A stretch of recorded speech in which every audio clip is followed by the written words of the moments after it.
한국사 속의 사랑. 사랑의 시를 남긴 삼이당 김씨 부부의 영원한 사랑.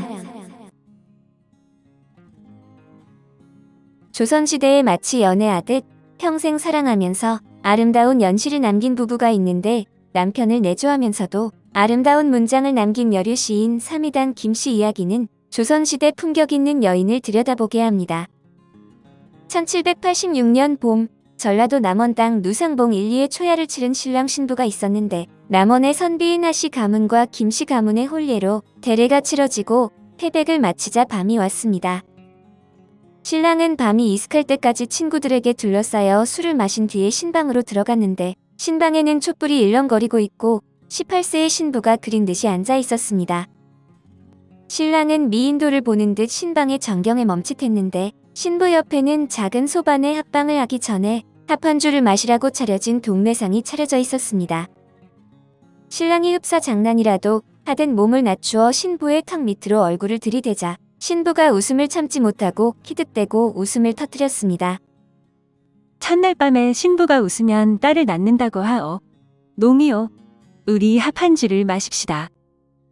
신랑 신부는 18세라는 나이도 같고 생일도 같고 태어난 시도 같았는데, 한 마을에서 자라 부부의 인연을 맺으니 사람들이 모두 천생연분이라고 했습니다.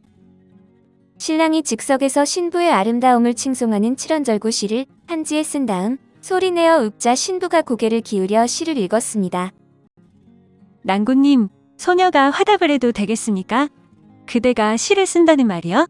어려서 언문으로 서학을 떼고 어깨너머로 진문을 익혔습니다. 그렇다면 한번 써보시오. 신랑 하립은 꽃처럼 아름다운 자신의 신부가 지은 시를 보고 감탄의 말을 아끼지 않았는데, 신부는 다소곳이 고개를 숙이고 있다가 살며시 고개를 들어 눈웃음을 쳤고 하립은 꿈같은 첫날 밤을 보냈습니다.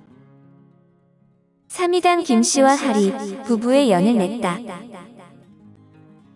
삼이당 김씨는 전라도 남원 누상봉 일리에서 태어났는데, 그녀의 가문에 대해서는 자세히 알려져 있지 않으나 김종직의 제자이자 성종 때 사관을 지낸 김일손의 후손으로 학문이 높은 가문으로 알려져 있습니다. 김일손은 사초에 김종직이 조의제문을 지어 충분을 은연중 나타냈다라고 기록해 무우사화의 원인이 되었는데, 김일손의 가문에서 자란 김씨는 교수로서 드물게 총명했습니다.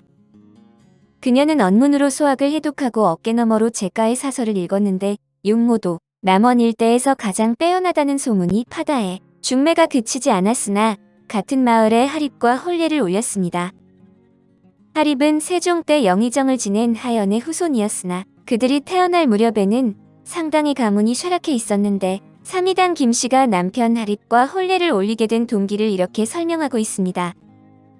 우리 마을에 하씨가 살고 있는데 집은 가난해도 문학으로 이름이 높았다. 아들 6이 있는데 그 셋째가 우기다. 풍채가 빼어나고 재주가 영민하여 매양 부모가 보고 기뻐하더니 중매자를 넣어 예를 올렸다.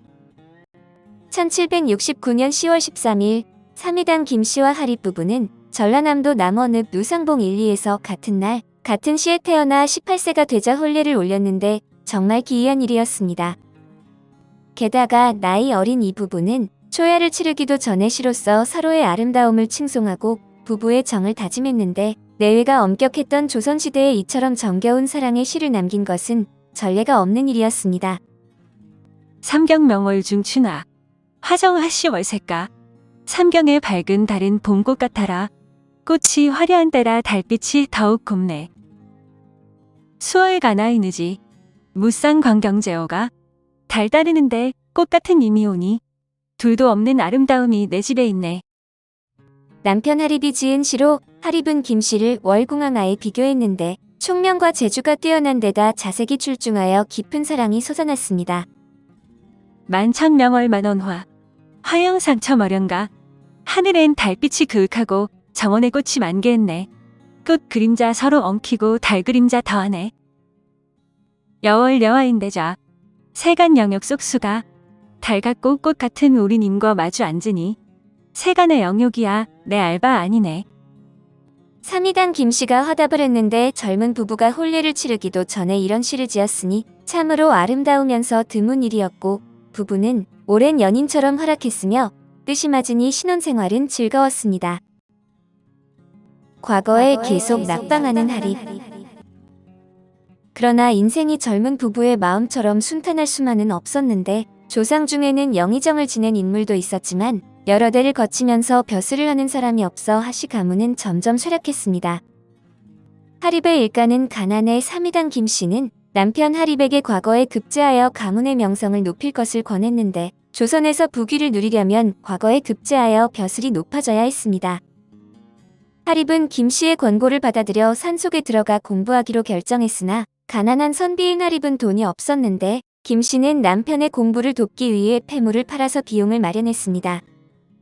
난군이 계실 덕미람은 뱀산의 두 봉우리 사이에 있으니 풍광이 맑고 고요하여 나무꾼이나 약초캐는 사람조차 오지 않는 곳입니다.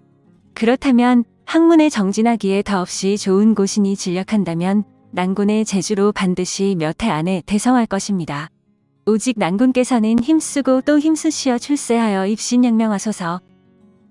김씨는 하립이 덕미람으로 공부를 하러 가게 되자 지극한 글을 써서 격려했는데 하립은 사랑하는 아내와 이별하고 덕미람에 들어가서 공부를 하기 시작했습니다. 그러나 젊은 부부가 오랫동안 헤어져 있는 것은 고통이었는데 몇 해째 덕미람에서 나오지 않고 하립이 공부를 하게 되자 젊은 김씨는 외로웠습니다. 빈 이불 끌어안고 임 찾아 헤매노니 임께서 바란대로 웃고 들어오시더이다. 좋아서 깜짝 반기니 허망해라 꿈이네. 김씨가 하립을 그리워하며 지은 추규사라는 시의 일부분인데 추규사는 가을 여자의 노래로 하립에 대한 김씨의 그리움이 절절하게 배어있는 시였습니다. 그러나 하립은 여러 차례 과거를 보았지만 계속 낙방을 했는데 이 무렵 과거는 상당히 부패해 있어서 시관이 누구냐에 따라서 입격과 낙방이 결정되었는데 매천 야록은 과거 부정을 이렇게 기록했습니다. 종친과의 시관은 위인이 몽롱하여 어와 노를 구분하지 못한다는 흥인군 이채은과 심순택이 주로 맡았다. 그들은 여러 번 명관에 임명되었는데 연로하여 문권을 잘 구분하지 못해 재수가 좋은 사람은 합격하고 재수가 나쁜 사람은 떨어졌다. 그래서 이 두 사람이 과거를 주제하면 학문이 짧은 사람들은 서로 좋아서 날뛰었다. 나라에서 통과를 실시하려면 이 두 사람을 명관에 임명했고 공정한 과거를 실시하여 인재를 뽑으려면 김병씨와 김홍집을 썼다. 김병씨는 공정한 사람이었고 김홍집은 당대의 문장가였다. 평안검사를 지낸 박 교수도 이따금 명관에 임명되어 문건만 보고도 누구의 솜씨인지 알라맞혀 사람들을 놀라게 했다. 하립은 과거에 계속 낙방하자 의기소침해졌는데 이에 김씨는 하립에게 넓은 세상에서 견문도 넓히고 과거를 준비하라며 한양에 가서 공부할 것을 권했습니다. 하립은 김씨의 권고에 따라 한양에 올라가 공부하기로 결정했는데 이번에도 김씨는 폐물을 팔고도 모자라 머리까지 잘라서 팔아 여비를 마련했고 하립이 떠나기 전날 밤 술을 권하면서 시를 지었습니다. 사랑하는 임에게 술을 권하니 그대여 권하는 술을 사양하지 마세요. 유령과 이백 모두 무덤에 흙이 되었으니 한 잔 한 잔 권할 이유가 있겠어요? 김씨는 하립을 천리 먼 길 한양으로 떠나보내면서 권주가를 읊으면서 이별을 애달파했는데 시인인 김씨도 남편이 출세하기를 바라는 평범한 아녀자에 지나지 않았습니다. 하루는 김씨의 머리를 본 시어머니가 물었는데 김씨는 차마 대답을 못하고 머리만 숙였고 시어머니가 옆에 와서 수건을 풀자 탐스러운 머리가 싹둑 잘려 있었습니다. 내 머리를 어찌 잘랐느냐? 서방님 노자가 모자랄 듯하여 팔았습니다. 어머님, 머리는 다시 자라는 것이니 상심하지 마십시오. 김씨는 오히려 시어머니를 위로했으나 하립의 노자를 마련하기 위해 김씨가 머리를 잘랐다는 소문은 남원 일대에 파다하게 퍼졌고 사람들은 감탄하기도 하고 탄식하기도 했습니다. 그와 함께 이 부부가 나이도 같고 한날 한시에 한 마을에서 태어나 부부가 되었다는 사실이 널리 알려져 세간의 화제가 되었는데 한양으로 올라간 하립은 여전히 과거에 떨어져 시리의 나날을 보내고 있었습니다. 당신께서 이번에 또 낙방하셨다는 소식을 들었습니다. 여보, 힘들지 않으셔요? 저는 온 힘을 다할 것입니다.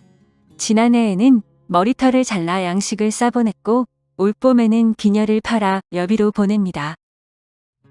제 한 몸이 부서져 가루가 되더라도 당신이야 어찌 궁핍하게 하겠습니까? 가을이 되면 경시가 있다고 들었습니다. 오지 마시고 준비하십시오. 김 씨는 머리까지 자르고 비녀를 팔아서 노자를 마련하여 하립에게 보냈지만 하립은 과거에 잇따라 낙방하여 김 씨를 실망시켰습니다. 과거를 포기하고 농사꾼이 되어 근거하는 부부. 부모를 떠나 한양에 있는 이가 얼마나 되며 아내와 이별한 사람이 얼마나 되는지 모르겠지만 내 난군의 부모와 내 난군의 젊은 아내와 같지는 않을 것입니다. 이제부터는 결단코 맹세하소서. 이 좋은 세상에 어버이를 기쁘게 하지 못하고 아내를 즐겁게 하지 못하신다면 이 몸은 배틀을 끊고 경계하는 데에만 그치지 않을 것이오니 난군께서는 그리 아소서. 삼위당 김 씨는 이제 하립을 다그치기까지 했는데 이 편지에는 몰락한 양반, 과거에 급제하지 못한 지아비를 둔 조선 여인의 비애가 담겨 있었습니다. 배틀을 끊는다는 것은 여자로서의 일을 하지 않겠다는 것이니 얼마나 단호한 심정을 표출했는지 알 수 있는데 김 씨는 하립이 한양에 있는 동안 그리움과 기다림이 가득한 수많은 연시를 지었습니다. 그러나 김 씨의 남편 하립은 끝내 과거에 급제하지 못한 것으로 보이는데 두 부부는 과거에 대한 집념을 포기하고 선영이 있는 진안군 마령면 마이산에 들어가서 농사를 지으면서 은거를 합니다. 남편이 앙지발은 산에 밭일랑을 사서 농사를 지었다. 첩이 농가를 지어 노래를 불렀다. 삼위당 김 씨는 남편과 농사를 지으면서도 시를 계속 지었는데 남편을 그리워하는 규수, 문학에서 농사 짓는 이의 전원 생활이 절묘하게 묘사되어 있습니다. 아침 해가 넓은 들판에 떠오르자 푸른 벼에 색이 한결같네. 도롱이 메고 거친 잡초를 뽑을 때 좋은 곡식 점점 자라는 것이 보이네. 당신 모는 한치도 안 되지만 나의 모는 고르게 손바닥만 하다어. 날이 이미 한낮이라 볕이 뜨거워 내 등에 땀이 흙을 적시네. 세세히 가라지 뽑아 긴 이랑 맞춰갈 때 작은 고모 큰 고모 점심을 내오네. 보리밥 딸고 국 마실 꿀 같으니 밥 푸는 숟가락은 먹는 양에 맡기네. 배 두드리다가 또 노래하니 포식은 고생하여 열심히 일한 탓이네. 삼위당 김 씨는 하립과 함께 조용히 전원 생활을 하는데 과거에 떨어져 입신양명하지는 못했으나 변함없이 사랑했습니다. 삼위당 김 씨의 아름다운 삶은 조선시대 여성 백과사전이라는 말을 듣는 비너각 이 씨의 삶과 유사한 데가 있는데 비너각 이 씨는 교합 총서를 남긴 여인입니다. 이 씨는 남편 서유본과 직이라고 부르면서 평생을 희로했는데 삼위당 김 씨와 달리 비너각 이 씨는 100가지 꽃으로 술을 담가 서유본과 나눠 마시면서 즐겁게 인생을 살았습니다. 삼위당 김 씨와 하립은 과거 때문에 신선한 시기를 보냈으나 전원 생활을 하면서 다시 행복한 삶을 찾은 것입니다. 오늘 한국 사속의 사랑은 사랑의 시를 남긴 삼위당 김 씨 부부의 영원한 사랑이었습니다.